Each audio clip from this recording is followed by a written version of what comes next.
কোরআন এমন একটি কিতাব, যে কিতাবের মধ্যে আল্লাহ বিজ্ঞান দিয়েছেন, যে কিতাবে আল্লাহ দর্শন দিয়েছেন, যে কিতাবে আল্লাহ ফিজিক্স দিয়েছেন, যে কিতাবে আল্লাহ কসমোলজি দিয়েছেন, যে কিতাবে আল্লাহ জুলজি দিয়েছেন।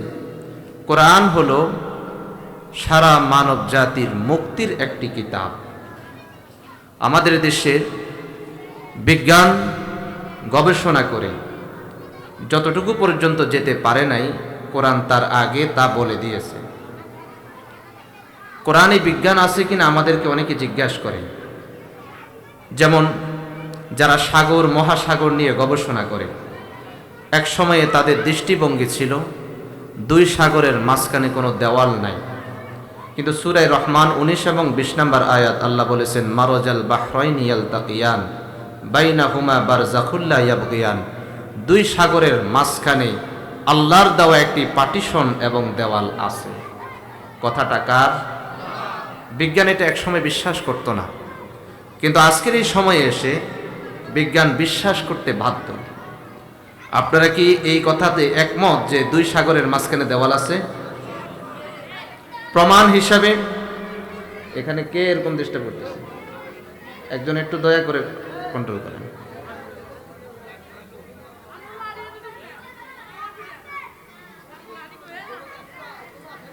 প্রিয় ভাইরা আমার,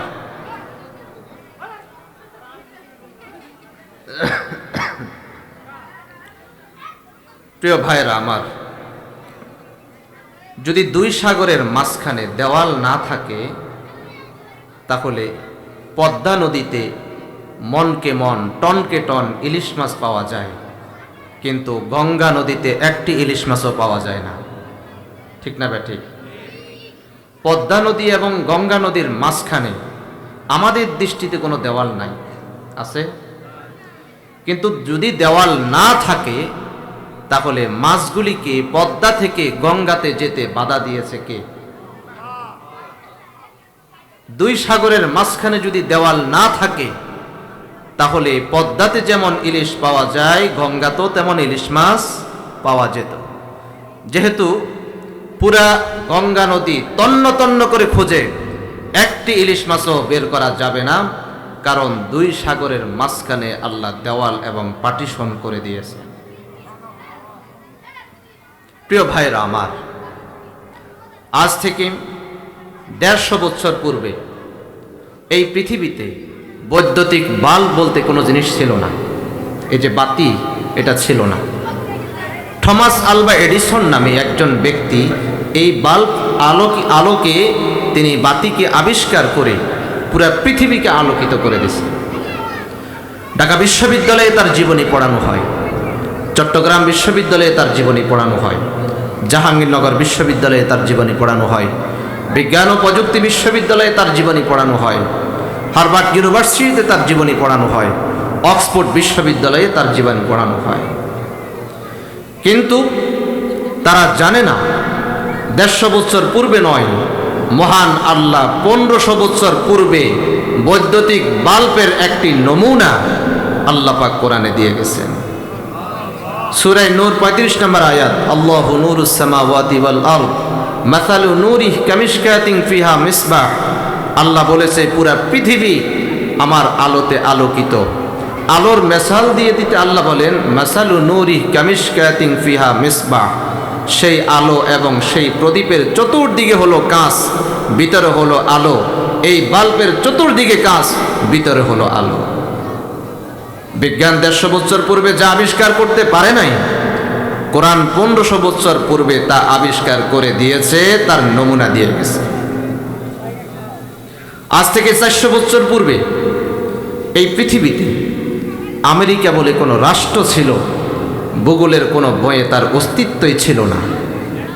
কিন্তু 1500 বছর পূর্বে মহান আল্লাহ বলেছেন সূরা রুম, আলিফ লাম মিম গুলিবাতির রুম। রোম হলো ইটালির রাজধানীর নাম। মহান আল্লাহ 1500 বছর পূর্বে ইটালির খবর দিয়েছে, আর ভূগোল 400 বছর পূর্বে আমেরিকার খবর দিতে পারে নাই। কোরআনের থেকে শ্রেষ্ঠ কোনো কিতাব আছে? কোরআনের থেকে বিজ্ঞানময় কোনো কিতাব আছে? প্রিয় ভাইরা আমার,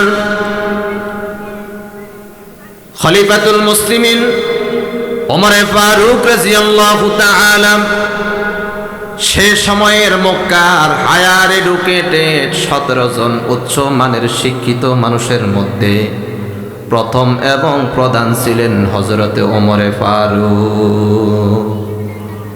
আওয়াজ দিয়ে বলবেন না সুবহানাল্লাহ। গোটা মক্কা মদিনার ভিতরে ওমর ফারুকের চেয়ে এত বড় শিক্ষিত কোনো ব্যক্তি ছিল না। ওমর ফারুক উন্মুক্ত তরবারি নিয়ে রওনা হয়ে গেছে জামানার শ্রেষ্ঠ পয়গম্বর মুহাম্মদুর রাসূলুল্লাহর দেহ থেকে তার মাথাটাকে আলাদা করে দিবে। জোরে জোরে বলুন না নাউজুবিল্লাহ। সাহাবীর সাথে সাক্ষাৎ জিজ্ঞাসা করে ওমর কই যাও? ওমর ডাক দিয়ে বলেন, তোমরা যারে নেতা মানো নবী মানো তার মাথাটা দেহ থেকে আলাদা করার জন্য রওনা হলাম। সাহাবী ডাক দিয়ে বলে, ওমর যার মাথা তুমি দেহ থেকে আলাদা করার জন্য রওনা হয়েছো একবারও কি খবর নিয়ে দেখেছো তোমার আপন বোন পড়ে নিয়েছে লা ইলাহা ইল্লাল্লাহু মুহাম্মাদুর রাসূলুল্লাহ। ওমর ফারুক এই কথা শুনে রাগান্বিত হয়ে গেলেন, আশ্চর্যান্বিত হলেন, অগ্নি শর্মা মেধা নিয়ে রওনা হলেন বোনের বাড়ির দিকে। বোনের বাড়ির সামনে গিয়ে দরজার মধ্যে টক টক করে আওয়াজ দিয়েছে, ও বোন আমার দরজাটা খোলো।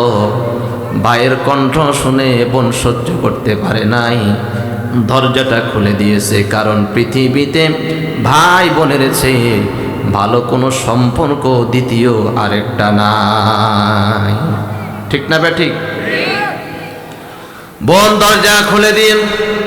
ওমর ফারুক জিজ্ঞাসা করে, বোন তুমি কি পড়ো? বোন একটি পত্র দেখালো, দেখো আমি কি পড়ি। ওমর ফারুক পড়তে পারে না, শুধুমাত্র একবার তাকিয়ে দেখেছে, লেখা আছে আল্লাহর কালাম, তাহা মা আনজালনা আলাইকাল কুরআনা লিতাশকা। ওমর ফারুক তেলাওয়াত করে নাই, পড়তে পারে না, বইনও তেলাওয়াত করে শোনায় নাই, শুধুমাত্র একবার আল্লাহর কালামের দিকে শুধু চোখ দিয়ে দৃষ্টি দিয়েছে। ওমর ফারুক ডাক দিয়ে বলে, বোন আমার দিল সাক্ষী দেই এই লেখাটা দুনিয়ার কোনো মানুষের হতে পারে না, এই লেখাটা নিশ্চয়ই জগতের মালিক মহান আল্লাহর কুদরতি হাতের লেখা। বোন তুমি যার কাছে কালিমা পড়েছো আমিও সেই কালিমা পড়তে চাই, আমারও কালিমাটা পড়াইয়া দাও। বোন ডাক দিয়ে বলে, নাপাক অবস্থায় পবিত্র কালিমা পড়া যায় না, পবিত্রতা অর্জন করো। ফ্রেশ হয়ে আসলো, আমার নবীর কাছে গিয়ে বলে, ইয়া রাসূলুল্লাহ কালিমা পড়ান, লা ইলাহা ইল্লাল্লাহু মুহাম্মাদুর রাসূলুল্লাহ। এটা হলো কোরআনের আকর্ষণ। পড়ে নাই, সর্বোচ্চ শিক্ষিত হওয়ার পরেও শুধু কোরআনের দিকে তাকিয়ে ইসলাম গ্রহণ করেছে। প্রিয় ভাইরা আমার, আবু জাহেল আল্লাহর নবীর বন্ধু ছিল না, শত্রু ছিল। আর একটু জোরে আওয়াজ দিয়া বলেন, শুধু শত্রু না, বড় ধরনের শত্রু, বড় ধরনের শত্রু ছিল। এরপরেও গভীর রাত্রে আমার নবীর বাসার সামনে গিয়ে দাঁড়িয়ে দাঁড়িয়ে নবীজির জবানের তেলাওয়াত শুনতো আর মুগ্ধ হতো। আবু জাহেল ইসলাম গ্রহণ করে নাই, কোরআন মানে না, কিন্তু তারপরেও কোরআন তেলাওয়াতে বাধা দেয় নাই, বরং শুনেছে। আমাদের এই সময়ের কিছু মুনাফিক আবু জাহেলের থেকেও নিম্নমানের, যারা নবীর উম্মত দাবি করে কোরআনের তাফসিরে বাধা দেয়। ঠিক না ঠিক? আবু জাহেল মুসলিম ছিল না, এরপরও তেলাওয়াতে বাধা আর এই জমানায় এই সময়ে কিছু নাস্তিক এবং বেঈমান যারা কোরআন তেলাওয়াত নিজে করে না, কোথাও তাফসীর হলে সেখানে গিয়া বাধা হয়ে দাঁড়ায়। ঠিক না ঠিক? মুসলমান যেখানেই পাওয়া যাবে জুতা দিয়ে পেটে সোজা করে দিতে হবে। কোন তাফসীরে যদি কেউ বাধা দিতে আসে, ওয়াজ মাহফিলে যদি বাধা দিতে আসে, তাহলে গণদোলায় দিয়া ছেড়ে দিতে হবে। প্রিয় ভাইরা আমার, এই কোরআনটা সবচেয়ে বেশি প্রয়োজন হয় কোথায়? নামাজে। কোথায়? আরো জোরে বলেন, কোথায়? আমাদের নামাজ কয় ওয়াক্ত? জোহরের নামাজ কয় রাকাত ফরজ? আসরের, মাগরিব, এশা, ফজর। মাশাআল্লাহ, কত ভালো মানুষ, সব কিছুই বুঝে জানে। এই এলাকার মানুষ খুব শান্ত, ভদ্র, ভালো। প্রিয় ভাইরা আমার, কখনো কি আপনাদের মেধায় অথবা মস্তিষ্কে এই প্রশ্ন আসছে, জোহরের নামাজ 4 রাকাত, আসর 4 রাকাত, মাগরিব 3 রাকাত কেন? এশার 4 রাকাত, আবার ফজর 2 রাকাত কেন? আল্লাহ যদি 2 করে মিলাইয়া 5 দুগুণে 10 দিত, তাহলে একটা মিল থাকতো। ঠিক না বেটি? 3 করে দিলে 3 পাঁচা একটা মিল থাকতো, 4 করে দিলে 4 পাঁচা 20, একটা 3 2 4। এই পার্থক্য কেন? এর রহস্য কি, তাৎপর্য কি, আর মহত্ব কি? এই বিষয়ে আপনাদের সামনে আমি কিছু কথা বলার ইচ্ছা করেছি, এবং এই একটি প্রশ্নের উত্তরটা দিয়ে আলোচনা শেষ করব। কারা কারা শুনতে রাজি আছেন? 2 হাত উঠে আল্লাহরে দেখান। নারায়ে তাকবীর।